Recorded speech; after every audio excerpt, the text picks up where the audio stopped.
ada orang yang merasa kaya, tapi dia tidak sejahtera. Kurang bahagia. Karena Tidak sejahtera. Bedanya apa?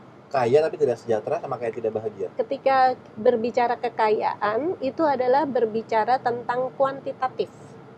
Oke. Tetapi ketika berbicara kesejahteraan, itu berbicara kualitatif. Boleh loh kaya, tapi Anda berkualitas. Ternyata ada bedanya. Oh, sekarang saya baru ngerti ya kenapa Mbak Diwin ngajakin saya memproses ini. Karena ternyata it is not a traumatic. Tapi emang karena saya nggak suka. Kan beda tuh. Ketika kita paham apa yang kita rasakan, oh ini bukan trauma. Tapi karena saya nggak suka. Dan lebih mudah letting go. Kesehatan holistik, kita memandang keempatnya seimbang, selaras, dan terhubung penuh.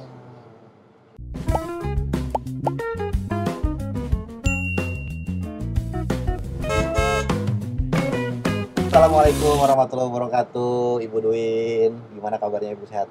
Alhamdulillah, waalaikumsalam. Nanti agak serak-serak dikit nggak apa-apa ya suara ya? Nggak apa-apa, Bu, aman. Tadi kan juga Ibu bawa air suci tadi. Warnanya hijau, luar biasa. Dan itu air khusus katanya ya. Maksudnya dari mata air yang Ibu bawa dan itu langsung dibotolkan seperti itu, luar biasa banget. Dan sebelum kita ngobrol lebih jauh, Bu, saya izin menyapa penonton. Nah, ini para penonton yang sudah lama tidak berjumpa dengan saya, Insan Muda. Balik lagi di podcast Pertama Asia bersama saya Ilham Pradipta. Dan kali ini kita kedatangan narasumber yang luar biasa. Masya Allah ya, karena kita di sini akan ngebahas tentang self healing. Ini saya sarankan tonton, tidak boleh di skip sampai akhir, karena siapa tahu di video ini ada ilmu yang kalian butuhkan buat self healing. Nah, seperti apa self healing, kita akan ngobrol lebih jauh sama Ibu Dwin. Terima kasih. Tapi sebelum itu ya, Bu, ini aku dapat data-data nih, Bu. Biasa kita kan kepoin CIA kita, Bu. Kita kepoin, stalking Ibu. Di sini Ibu Dwin ternyata di masa lalunya adalah seorang sales konsultan di perusahaan IT. Boleh di-mention nggak brandnya, Bu? Nggak usah. Nggak usah ya? Karena perusahaan gede, Insan Muda. Nah, itu tahun berapa?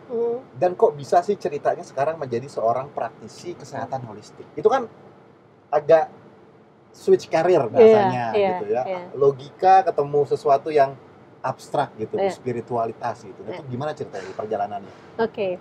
So, jadi berangkat dari saya belajar tentang self healing. Nah, ini adalah tentang, jadi di awal tuh ya Mas, aku tuh dari kecil alergi, terus punya asma gitu. Nah, terus makin gede, makin sibuk, kan kita kenal stres, terus juga kerja ugal-ugalan, istirahat sekedarnya. Nah, tuh si alergi dan asma makin menjadi gitu. Nah, terus udah gitu pada saat saya, orang tuh kalau sales tuh kan dikejar sama target. Betul. Makin ke-pressure sama target, asma makin kambuh. Nah, terus akhirnya saya bilang gini, kan waktu kecil saya tuh sama ibu bapak saya, sama orang tua saya diusahakan untuk berobat macem-macem lah. Diikhtiarkan secara maksimal pada saat itu ya? Iya, dari mulai suntik alergi, kemudian diakupunktur, terus makan ati onta. Ati spesifik onta. Onta ya kan, nah, terus macem-macem lah ya. Nah, sampai akhirnya saya bilang gini, kayaknya semua udah saya jalankan, kenapa saya nggak sembuh-sembuh? Nah, jadi satu hari saya tuh punya penulis favorit, Dewi Lestari. Terus kemudian karena dari mengikuti berita-berita Dewi Lestari, kenallah sama yang namanya Reza Gunawan. Nah, terus udah gitu saya bilang sama Reza, kayaknya saya perlu konsultasi deh. Oke, tentang apa Mbak? Katanya, saya alergi. Oh, kalau alergi kayaknya ceritanya penyembuhannya, journey-nya akan lama. Jadi lebih baik Anda belajar. Nah, terus udah gitu, oke. Karena pingin sembuh, Ya. maka saya belajar yang pertama kali namanya self healing sama Reza Gunawan. Nah, terus udah gitu di pelajaran pertama itu selama 2 hari saya nggak ngerti apa gitu ya, kok bisa begitu. Tapi kan di sini bilangnya pingin sembuh ya. Akhirnya latihan-latihan yang diberikan di kelas itu saya praktekkan dengan konsisten selama 3 bulan. Itu asma dan alerginya jauh menurun. Menurun dulu ya, bukan menurun. Sembuh hilang langsung. Dari yang tiap hari jadi menurun. Nah, terus kemudian latihan 6 bulan, kemudian barulah tuh sama sekali, bukan sama sekali nggak ada ya, ada, tapi jauh sekali. Yang tadinya tiap hari, sebulan sekali, terus bahkan jadi 3 bulan sekali. Terus buat saya yang orang apa-apa dipikirin, logika. Mana logikanya gitu kan? Iya. Jadi waktu saya bilang sama Reza, Mas, aku kayaknya mau deh konsul. Oke. Diterima. Sesi konsul itu adalah pertanyaan-pertanyaan logikanya di mana ya? Kenapa? Ini berarti Ibu konsul setelah berhasil. Ya. Setelah belajar dulu baru konsul. Dan tadinya di awal nggak usah konsul deh, belajar aja. Ya. Malah berhasil. Malah berhasil setelah dipraktekkan latihan-latihan itu. Terus kemudian akhirnya saya belajar. Terus pertanyaan-pertanyaan sama Reza itu adalah logikanya di mana. Yeah. Terus akhirnya dia bilang, udah deh belajar aja self healing secara serius. Oke, belajar yang serius itu di mana? Terus dia kasih, belajar coba dari mulai teknik self healing dari Jepang. Oke, jadi diajarkan step-stepnya sama dalam tanda kutip silabusnya berarti secara nggak langsung oleh Mas Reza itu. Mas Reza. Teknik pertama self healing dari Jepang yang saya pelajari namanya Jin Shin Jitsu. Jin Shin Jitsu. Saya kira tadi ngaji Bu, Jim Shin Jitsu ya. Tulisannya Jin beneran Jin. Jin. Iya. Itu bahasa Jepang kan tapi. Iya. Ternyata artinya apa? Jin. Apa tuh? Diri kita sendiri. Oh, Jin tuh di bahasa Jepang artinya diri kita. Jadi bukan watashi berarti ya? Kalau watashi itu saya. Ya, saya. Tapi ini Jin itu adalah diri. Nah, nanti kenapa diri? Ternyata bukan saya yang badan ini. Oh. Beda. Iya. Satu entitas jatuhnya. Satu entitas. Sama ruhnya, sama jiwa raga semuanya. Iya. Oke. Itu ada di pemahaman kesehatan holistik. Itu Jin. Kalau tadi satu lagi? Shin. Shin itu adalah the creator. Sang Maha Pencipta. Mungkin kalau saya bilangnya Allah. Ya. Jitsu, tulisannya Jyutsu, itu adalah the art. Seni.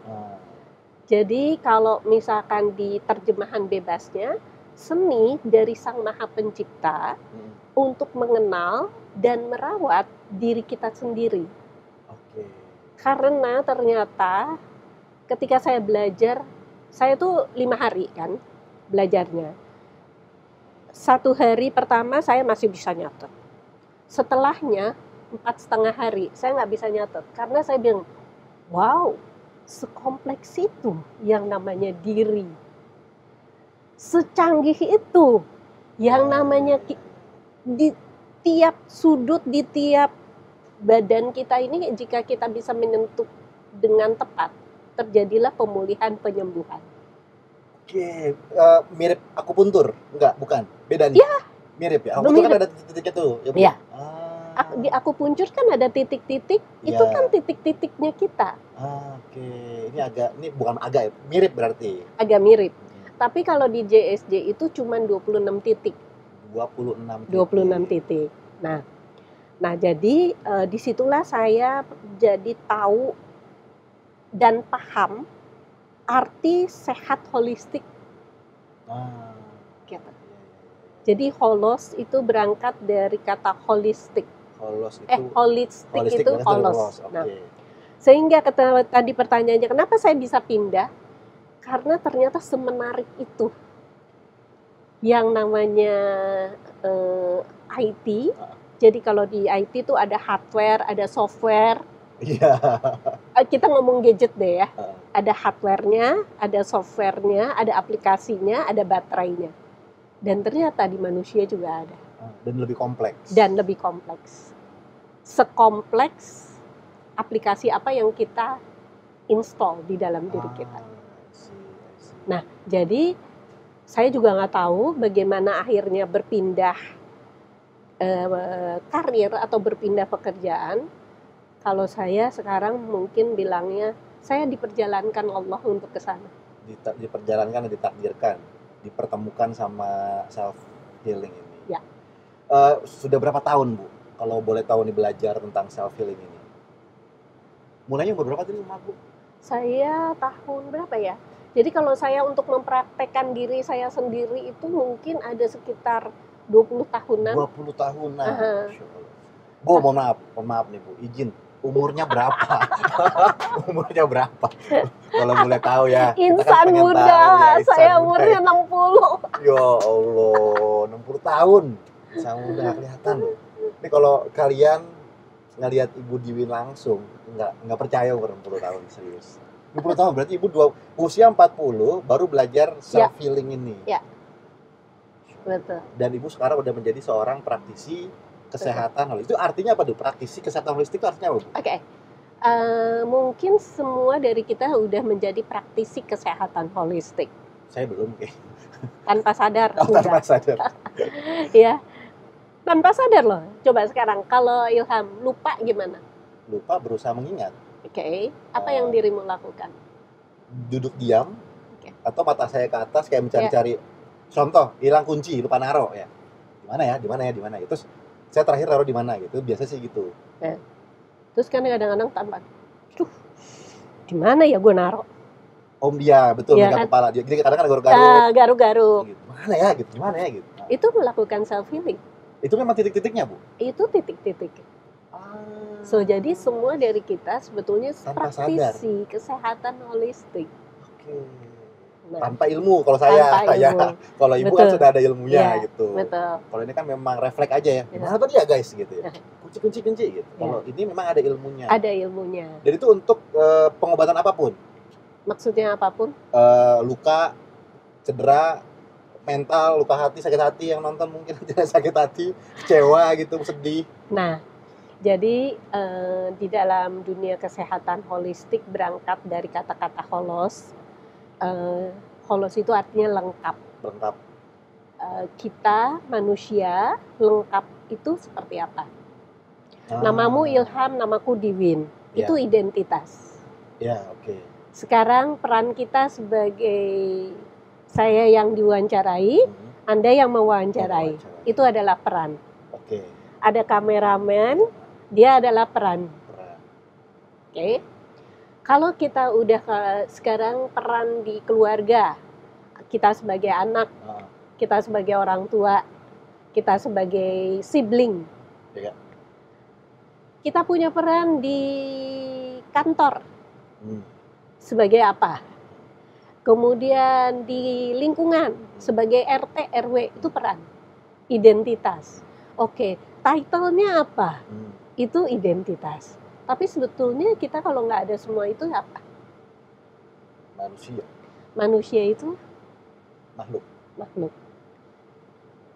Sebagai makhluk yang lengkap, ada 4 komponen dasar.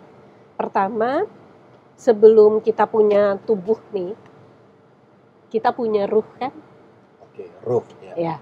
Sebagai manusia di awal penciptaan ada ruh. Nah, di ruh ini konon punya kesadaran yang sangat tinggi. Ruh ini punya kesadaran yang sangat tinggi. Oke, baik. Ini agak berat nih guys, pembahasannya nih guys. Ya. Jadi kalau berlatih kesadaran, kitanya berlatih kesadaran, ruhnya ngikut. Sebenarnya kan nggak perlu ruh. Karena ruh punya kesadaran yang tinggi. Nah, tapi sekarang kalau saya tanya ruh ada di mana? Kita nggak bisa pinpoint kan? Ya, betul. Nah, untuk itu ruh perlu menghadirkan bahwa ada loh peran ruh di dalam hidupmu. Nah, ada dimensi-dimensi di mana dimensi-dimensi ini ada yang disebut tubuh halus, ada yang disebut tubuh kasar. Ya. Kalau tubuh kasar, ini yang bisa kita sentuh. Dari mulai sel-sel, terbentuk jaringan, terbentuk organ, reproduksi, organ pencernaan, organ pernafasan. Nah, si organ ini bisa bertumbuh, berkembang karena apa? Karena memang dia seperti itu kan, bertumbuh kan? Secara biologis, maka dia bertumbuh karena memang dia bertumbuh dan berkembang. Tapi ada yang mendorong dia untuk bertumbuh dan berkembang. Badannya? Badan halus. Jadi ada badan kasar, ada badan halus. Badan halus itu adanya, yang pertama adalah batin. Batin itu kalau disebut batin, ada batin sadar, ada batin bawah sadar. Wah, gawat nih. Sebentar Bu, ini berarti ruh, batin berarti. Yang kedua batin ya? Yang kedua batin. Batin halus, batin kasar batin juga? Sadar, batin sadar, batin bawah sadar. Batin bawah sadar, oke. Ruh tadi ada 2. Ruh satu. Batin. Batin ada batin sadar, batin bawah sadar. Batin itu apa sih? Jadi batin itu emosi, pikiran, perasaan, peristiwa di dalam hidup kita. Itu masuk ke batin, memori.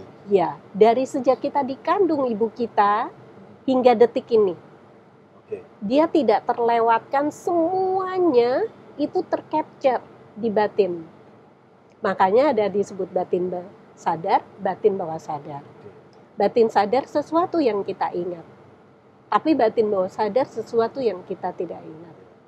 Seperti contohnya, dirimu hari ini makan apa? Makan siang.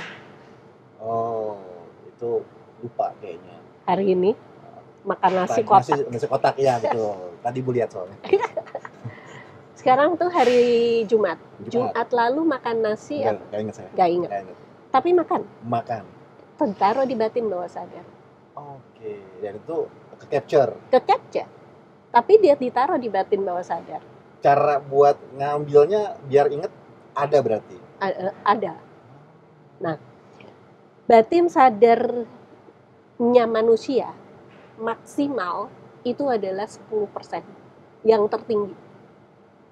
Maksudnya 10% gimana? Jadi kalau misalkan umur saya 60, maka semua hal yang bisa saya sadari di dalam hidup saya selama 60 tahun ini paling cuma 6 tahun. Usia 6 tahun atau 6 tahun secara keseluruhan? Secara keseluruhan 6 tahun. Kalau dikumpulin memang. Kalau dikumpulin. Paham. Jadi 54 tahunnya itu saya taruh di batin bawah sadar. Gitu. Nah, cilokonya batin sadar maupun bawah sadar ini menentukan kualitas energinya kita. Jadi komponen yang ketiga.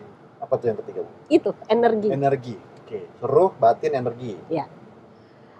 Batin menentukan kualitas energi kita. Makanya kenapa kalau misalkan nggak mood nih, mageran, gitu kan? Iya, betul. Bawaannya pengen tiduran aja, nggak mau kerja ya. Sama kan kita.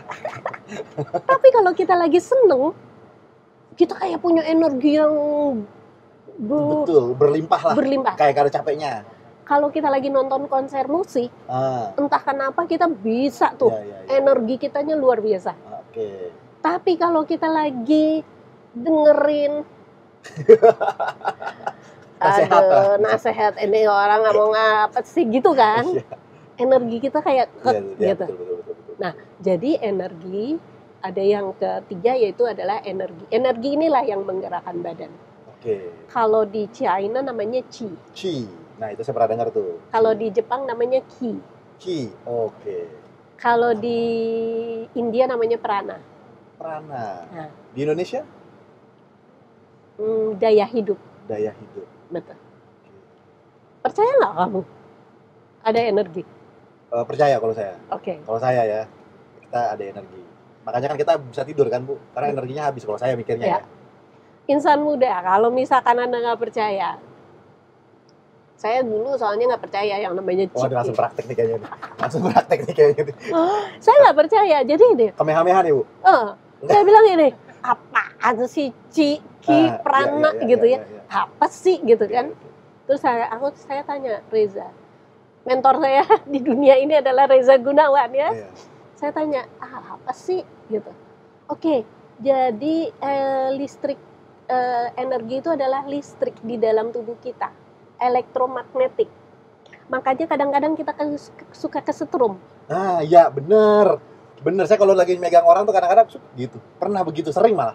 Karena listrik di dalam dirinya dan di dalam diri kita bertolak belakang. Bukan karena pakai wall atau apa gitu? Bisa juga salah satunya. Terus kemudian si medan elektromagnetik ini di dalam tubuh kita ada 3 pola. Wah, tadi ini orang nggak ada turunannya. Ya. Batin ada 2, ya. Ini energi ada 3 nih. Ada 3 pola. Berarti 3 pola. Polanya apa aja nih? Ya, kalau tadi kita meminjam istilah listrik, maka ada jalur-jalur listriknya. Oke. Itu yang di dalam kedokteran timur disebut meridian. Ya. Dia mengantarkan listrik ke seluruh organ tubuh kita. Nah, kemudian ada yang namanya gardu-gardu listrik. Itu yang disebut sebagai cakra di kedokteran timur. Nah, kemudian listrik ini, medan listrik ini dia akan keluar. Itu yang berarti. Keluar tuh menyalurkan. Keluar dari tubuh kita, keluar. Okay. Itu yang disebut sebagai aura. Jadi ketika saya berbicara, ketika saya ini dengan kata-kata, ini adalah vokal. Dengan ini adalah mengekspresikan. Tapi ada bentuk komunikasi lain yang tidak terlihat. Nah, ini yang harus hati-hati. Karena apa, Bu? Karena bisa saja kita menjadi nyaman atau tidak nyaman. Kenapa ya saya nggak suka deh sama orang ini? Lah orangnya nggak kenal. Karena apa? Secara medan elektromagnetik nggak cocok. Dan mungkin orang itu mengeluarkan aura yang kita nggak cocok jadinya. Kok auranya nggak cocok nih? Atau auranya dia memproyeksikan kondisi alam batin bawah sadar kita yang sedang tidak baik-baik saja. Akan lebih mudah bilang aura orang itu nggak enak dibandingkan kondisi batin kita yang tidak baik-baik saja. Tapi kalau kondisi batin kita lagi baik-baik aja tapi orang itu auranya memang nggak baik, akan lebih kuat kita. Memang nggak bagus orangnya gitu. Kita yang apa namanya nggak cocok sama dia gitu. Gimana sih Bu? Takutnya saya salah menangkap nih. Saya tuh udah akhirnya saya berpendapat ya, nggak ada orang yang jahat, nggak ada orang yang baik atau buruk, nggak ada orang yang jahat atau baik. Yang ada adalah orang yang tidak sadar dalam berperilaku. Karena kurang ilmu? Nggak sadar. Bukan hanya karena ilmu aja. Tapi ada banyak sekali tumpukan di batin bawah sadarnya dia yang men-trigger energi untuk berbuat hal-hal yang tidak baik atau benar. Makanya ya sebetulnya makin kesini saya dalam hati sebetulnya nggak ada orang yang salah atau benar. Sebetulnya nggak ada perlu kata maaf. Kenapa bisa tidak perlu ada kata maaf? Karena orang nggak sadar melakukan itu. Kalau tadi kita berbalik bahwa kesadaran kita itu cuma 10%, maka kita semua di sini ini adalah berdasarkan ketidaksadarannya kita. Kas filsafat kayak ini. Iya, oke. Saya coba memahami ya, Bu Dwin. Lanjut. Oke. Nah, karena jadi ketidaksadaran kita ada di sini. Iya. Oke. Sadarnya karena tugas.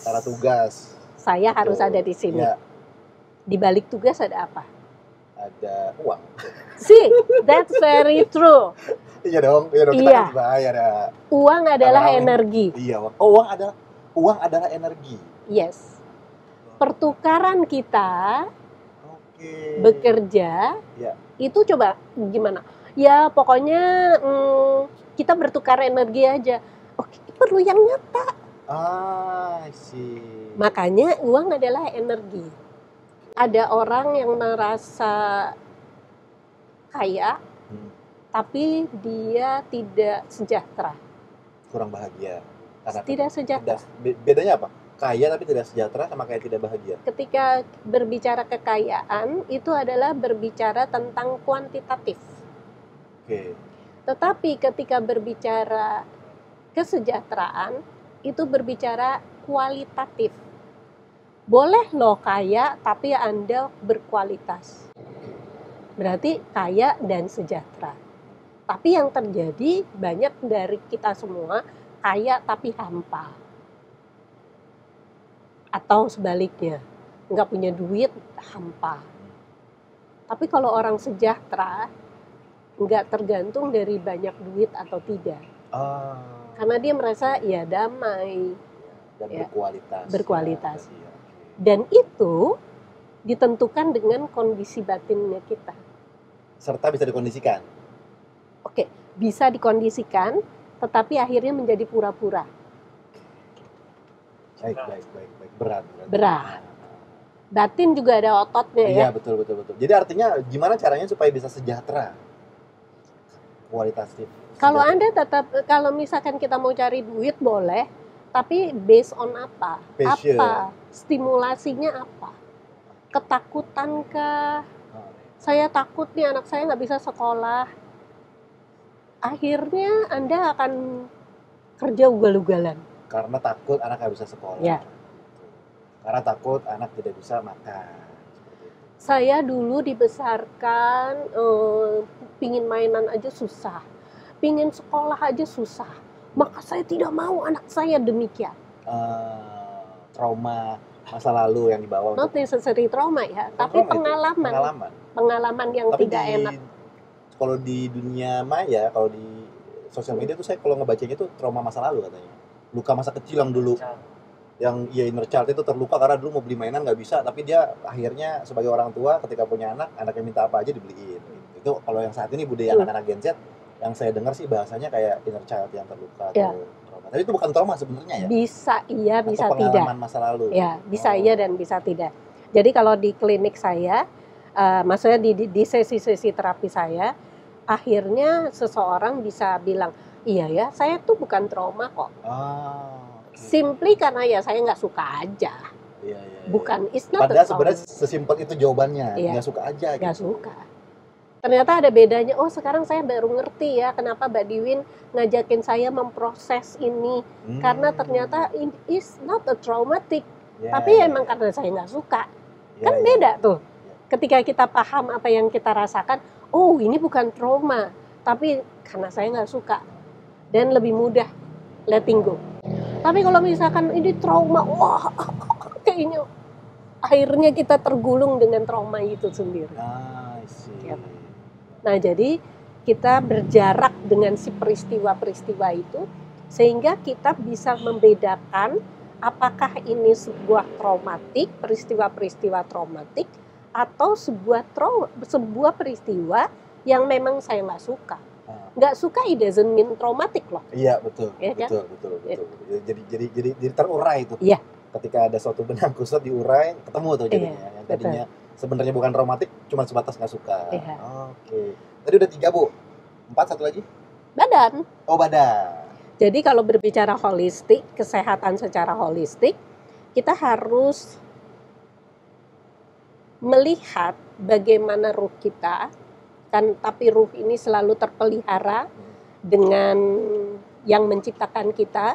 Ruh selalu punya kesadaran tinggi, tapi ada yang menghalangi sebuah kesadaran tertinggi ini, yaitu adalah peristiwa-peristiwa emosi, pikiran yang kita rekam di batin, yang mengakibatkan energi kita tidak menjadi berkualitas dan optimal, sehingga badan menjadi bertumbuh dan bekerja secara tidak efisien.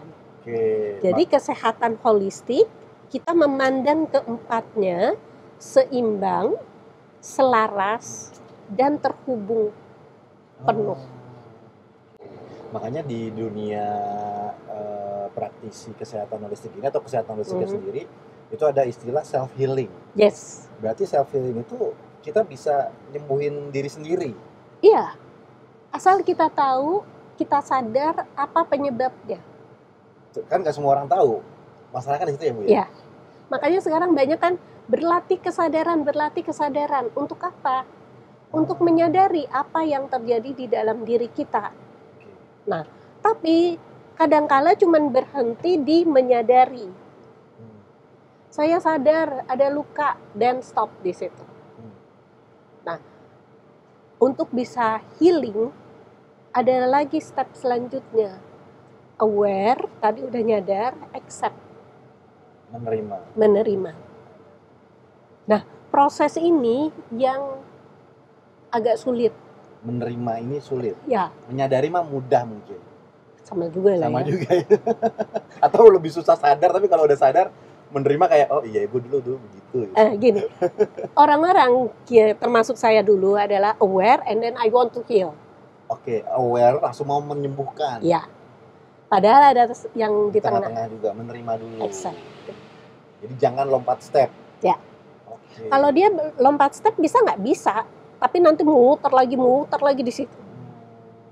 Ya. Karena ketika gini ya, ini misalkan masalah kita. Kita aware ada di sini. Terus kemudian kita pingin heal. Ya. Nah, ada proses yang lewat. Accepting. Mau nggak accept semua ini? Karena ketika kita menerima semua ini, kita bukan di-heal. Tapi kita lepas dari si masalah itu. Yang ada ini adalah bukan tentang masalah, tetapi adalah sebuah sudut pandang bahwa semua terjadi, it is as it is. Yeah. Karena semuanya juga ada maknanya. Menarik ya. Berarti apa yang sudah terjadi dalam hidup kita kan memang bagian dari takdir. Tapi nggak semua orang tuh bisa menerima takdir itu. Makanya tadi di kesehatan holistik ini ada tadi masalah acceptingnya itu gitu ya. Okay. Jadi itu perlu dilakukan step pertama adalah kesadaran dulu. Iya. Tadi Mas Ilham kan bilang takdir ya. Takdir kan ada yang betul-betul udah takdir, kematian, kelahiran. Itu kan takdir ya, udah nggak bisa diganggu-gugat. Tapi ada yang namanya rezeki, apakah itu takdir? Jodoh, apakah itu takdir? Takdir yang bisa kita tetap usahakan. Diperjuangkan, diikhtiarkan, gitu. Kecuali kelahiran dan kematian, yang lain kelahiran dan kematian itu adalah hak prerogatif Sang Maha Hidup. Karena memang ya kita nggak bisa menolak ya, maksudnya ya udah gitu, terjadi gitu ya.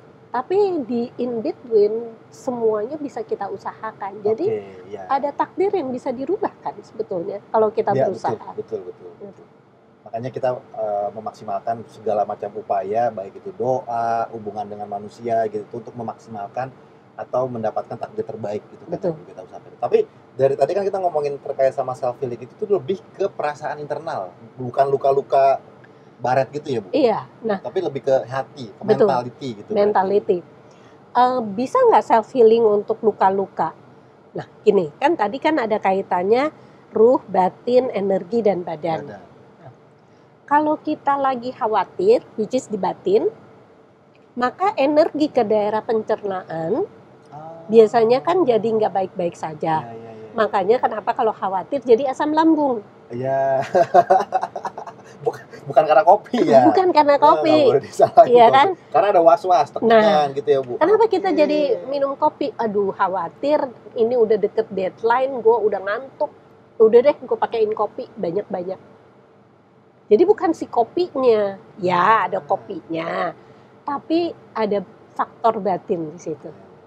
Nah, terus kalau misalkan kita diare karena makanan, maka ini kan si badan. Nah, kemudian ini energi akan membuat kita khawatir. Jadi perasaan sendiri mempengaruhi kesehatan tubuh. Betul. Nah, jadi kalau kita luka, bisa nggak kita sembuh? Ini luka ini nih. Iya. Kalau kita, gimana ya nanti makin dia si sel-sel tubuh kita ini makin dia merengas. karena si batin kita Dari sini lagi juga merangas ya. Tapi ketika kita, oh oke, ini tinggal saya obatin, maka sel-sel tubuh kita akan bekerja dengan energi-energi yang baik-baik. Sehingga terjadi proses penyembuhannya juga akan lebih bagus, lebih cepat. Ya. Tentu dibarengi dengan tindakan yang memang dibutuhkan betul. ya, nggak cuma luka kena pisau misalnya tapi nggak diobatin. Tetap ada apa namanya tindakan-tindakan tertentu yang memang dibutuhkan gitu ya Bu ya. Nah ini kan Ibu juga tadi sempat cerita kalau Ibu Diwin ada klinik ya. Berarti kan pasti ada pasien dong kalau ada klinik ya. Boleh nggak Bu di share nih dari sekian banyak pasien tuh yang biasa paling banyak tuh keluhannya apa sih Bu kalau boleh tahu? Secara umum general kalau boleh. Secara umum ada 3 kelompok. Oke. Kelompok pertama masalah itu di karir, kerjaan, dan keuangan. Karir, keuangan itu satu kelompok tuh? Ya. Oke. Kelompok kedua, masalah-masalah kesehatan dan penampilan. Jadi ada orang yang insecure karena penampilan ya? Yes. Jangankan sekarang orang dewasa, anak kecil aja sudah mulai kan nyadar. Ada anak kecil, usia anak paling kecil yang ke terapi di Ibu usia berapa? Ibunya sih, atau ibunya atau bapaknya suka bilang, orang tuanya bilang, aduh saya tuh kalau suka pusing, anak saya kalau ke sekolah dia pinginnya pakai baju kan? Nah, terus kelompok ketiga tentang percintaan dan relationship. Oke, itu pasti ada lah ya. Iya, nggak jauh-jauh dari 3 kelompok ini masalah-masalahnya. Yang paling unik Bu ceritanya kalau boleh ya, kalau enggak ya udah lanjut ke pertanyaan selanjutnya. Tapi gini, apapun masalahnya yang 3 kelompok itu, entah kenapa itu akhirnya bermuara kepada relationship. Oke, jadi sebenarnya 3-3-nya ini jadi satu ya, relationship. Dengan siapa relationshipnya? Dengan diri sendiri dan dengan orang tua. Jadi nggak jauh-jauh dari kita dan orang tua sebetulnya. Ya. Boleh dijabarin lebih panjang nggak Bu? Saya saya tuh lagi ngejar karir setinggi-tingginya. Karena apa? Karena saya nggak mau seperti kayak orang tua saya dulu. Saya nggak mau, jadi hubunganmu dengan orang tuamu gimana? Nggak bagus. Banyak pertentangan. Atau nih, dia punya masalah di pekerjaan. Mbak, kenapa ya? Saya tuh ya kalau bekerja selalu dapat bosnya itu galak. Saya resign ke perusahaan lain. Padahal waktu interview bos saya baik loh. Pas saya masuk bosnya ganti. Galak juga. Gantinya ternyata protes orang yang dulu di kantor yang lama lagi. Pindah di situ. Pindah. Terus udah gitu pertanyaan saya, bos yang galak ini mengingatkanmu kepada siapa? Kepada bapak saya. Bapak saya itu galak tuh. Jadi itu ke bawah. Jadi kayaknya alam semesta ini mempertemukan kita dengan hal-hal yang menjadi refleksi dari alam batin bawah sadar kita yang harus kita bereskan. Ya. Itulah kenapa kita dianjurkan untuk menjadi orang yang baik kepada siapapun. Makanya biar orang sekitar kita juga mendekat yang baik-baik gitu ya Bu ya. Reflecting kan ya. Jadi mencerminkan diri kita juga kalau kita kita harus baik-baik dengan siapapun, termasuk dengan diri kita sendiri. Kedua orang tua. Diri kita dan kedua orang tua kita. Karena kita mau berbaik-baik dengan orang lain, belum tentu orang yang baik dengan orang sekitarnya, dengan teman-temannya, dengan kedua orang tuanya baik-baik saja.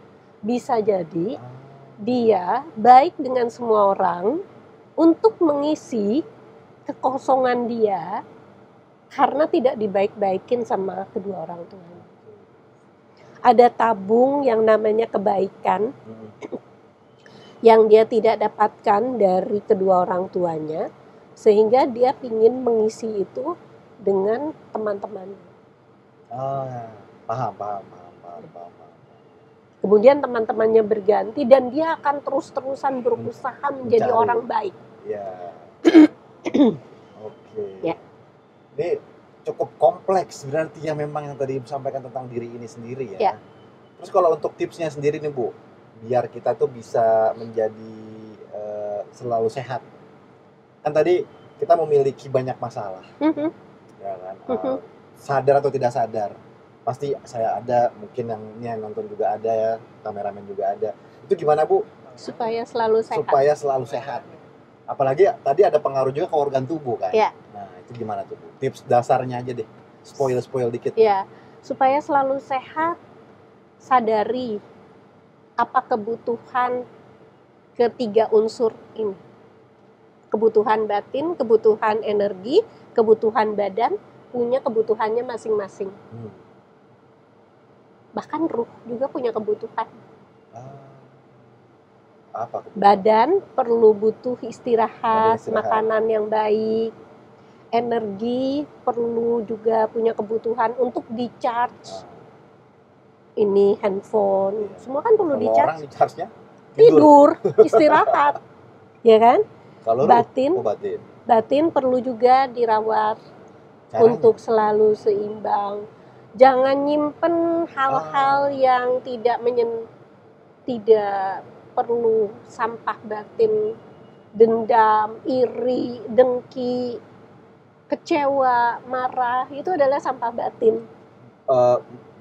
Ini kalau menurut saya boleh, tapi bisa dilepaskan kan, karena manusiawi tuh. Karena kan misalnya saya kecewa sama dia nih, tapi nggak boleh dipendam gitu. Ya, betul. Boleh kecewa, tapi kita sadari kekecewaan kita terima kekecewaan itu untuk kita lepaskan. Ya, ruh tadi apa nih? Ruh makanannya adalah beribadah. Kita dikasih kesempatan 5 kali beribadah dalam sehari. Betul. Tapi kadangkala beribadahnya kita itu checklist, bukan? Bahkan beribadahnya kita ini penuh dengan transaksi. Betul banget lagi. Iya, kita baru beribadah kalau kita butuh. Bukan butuh loh. Punya masalah. Iya, punya masalah. Ya kan? Saya nggak punya duit. Ya Allah, duit. Emang digubrakin gitu kan? Sama Allah digubrakin duit kan nggak gitu? Fulus kalau deh. Iya. Ketika batin kita sudah lapang, maka energi yang menghasilkan uang akan dengan mudah datang. Seperti halnya gelas kosong, dikosongin dulu gelasnya. Ya. Kalau misalnya gelasnya udah penuh dengan energi, uang mau ditaruh di mana? Exactly. Energinya dulu nggak usah, kalau ngosongin kan capek ya. Nggak tahu kapan selesai kosongnya. Paling nggak setengahnya deh. Setidaknya setengah gelas yang udah dikosongin keisi duit lah. Iya. Duit lagi aja. Iya kan? Biar cepet nangkep. Iya, oke. So jadi keempatnya itu perlu asupan, perlu dirawat gitu. Kenapa ruh perlu dirawat dengan ibadah? Karena ruhlah yang menjadi kompas hidupnya kita. Kalau kita tidak terkoneksi dengan ruh kita secara sadar, maka going nowhere gitu ya, kayak aduh saya kehilangan arah gitu. Kita ibadah 5 kali itu memang untuk mengkoneksikan dengan ruh. Betul, gitu ya, Bu, ya? Betul. Tapi kan kita beribadah aja nggak sadar ya. Betul. Antara nggak sadar atau memang tadi karena ya kewajiban aja. Betul. Ya, udah waktunya udah. Jadi kayak nggak khusyuknya itu kan Ibu ya. Tidak ada koneksi. Koneksinya itu. Jadi energinya tuh tidak terkoneksi dengan si ruh ini. Iya. Ada terkoneksi tapi masih terhalang dengan Allahu Akbar. Tadi proposal udah sampai mana ya? Itu banget. Pikirannya gitu. Banget itu Bu. Editor udah sampai mana gitu biasanya. Terus mulai gini, Atau insan muda gitu ya. Eh, Allahu Akbar. Bismillahirrahmanirrahim. Nanti gue pakai baju apa ya? Kayaknya yang ini dimatchingkan dengan ini. Gitu kan? Ininya sih nggak bebo, tapi ininya kemana-mana. Iya. Koneksi itu yang memang harus Betul. Wah, ya Allah nih. Oke, buat insan muda nih menarik banget ya sama Bu Dewi. Ini kita baru ngobrol sebentar. Saya baru ngobrol-ngobrol nih. Ruhnya udah mulai tertarik untuk berbicara lebih jauh. Dan buat yang nonton nggak perlu khawatir. Kalian bisa ketemu langsung sama Bu Dewi di acara Dompet Duafa Healing for Blessing. From you to Palestine yang ada di Dompet Duafa. Caranya gimana buat daftar? Ada di bawah linknya, segera daftarin. Ini buat tanggal 15 ya. Jadi kalau misalnya udah daftar langsung datang aja. Ajak teman-temannya, jangan lupa biar bisa konsul ketemu sama Bu Dewi gitu. Kalau misalnya nanti nggak ada kesempatan, nanti mungkin bisa ke kliniknya Bu Dewi. Karena slotnya terbatas guys gitu ya. Jadi langsung klik aja linknya di bawah. Nah, Bu Dewi, nanti kan Bu Dewi juga ngisi nih di Dompet Duafa. Ini kira-kira ketika Bu Dewi sebagai narasumber tuh apa yang akan diangkat nih? Oke. Karena ini temanya gede banget Bu. Ya. Palestine. Betul. Apa yang terjadi di Palestine itu kan sebetulnya adalah refleksi juga dari kondisi batinnya kita. Oh, masa sih? Yes. Sejauh itu koneksinya antara orang Indonesia dengan orang Palestina atau? Iya. Ketika kita berbicara tentang energi, maka kalau misalkan sekarang kita di dunia ini banyak energi kemarahan, menguap atau maka energi kemarahan ini akan berkonspirasi. Membentuk sebuah energi yang lebih besar sehingga disitulah terjadi malapetaka, perpecahan, perang. Jadi energi ini bisa keluar dari tubuh. Memang energi kan bisa keluar. Bisa berkumpul gitu, nggak menguap hilang gitu. Enggak. Nah terus kalau misalnya energi itu menguap keluar, dia kemana? Kemana-mana gitu. Oh. Kemana-mana. Berarti dari awal bumi ada atau orang ada, energi itu masih ada sampai sekarang. Sampai sekarang ada. Jadi di Healing for Blessing, saya mengajak teman-teman nanti untuk membersihkan hal-hal yang ada di dalam diri kita, yang membebani hidup kita. Kemudian ketika ini sudah terjadi, kemudian kita membesarkan energi cinta kasih kita. Ketika ada 100 orang berkumpul, membesarkan energi cinta kasih. Kemudian dengan intention, dengan niatan, kita sampaikan kepada teman-teman dan saudara-saudara kita di sana. Insya Allah akan tersampaikan.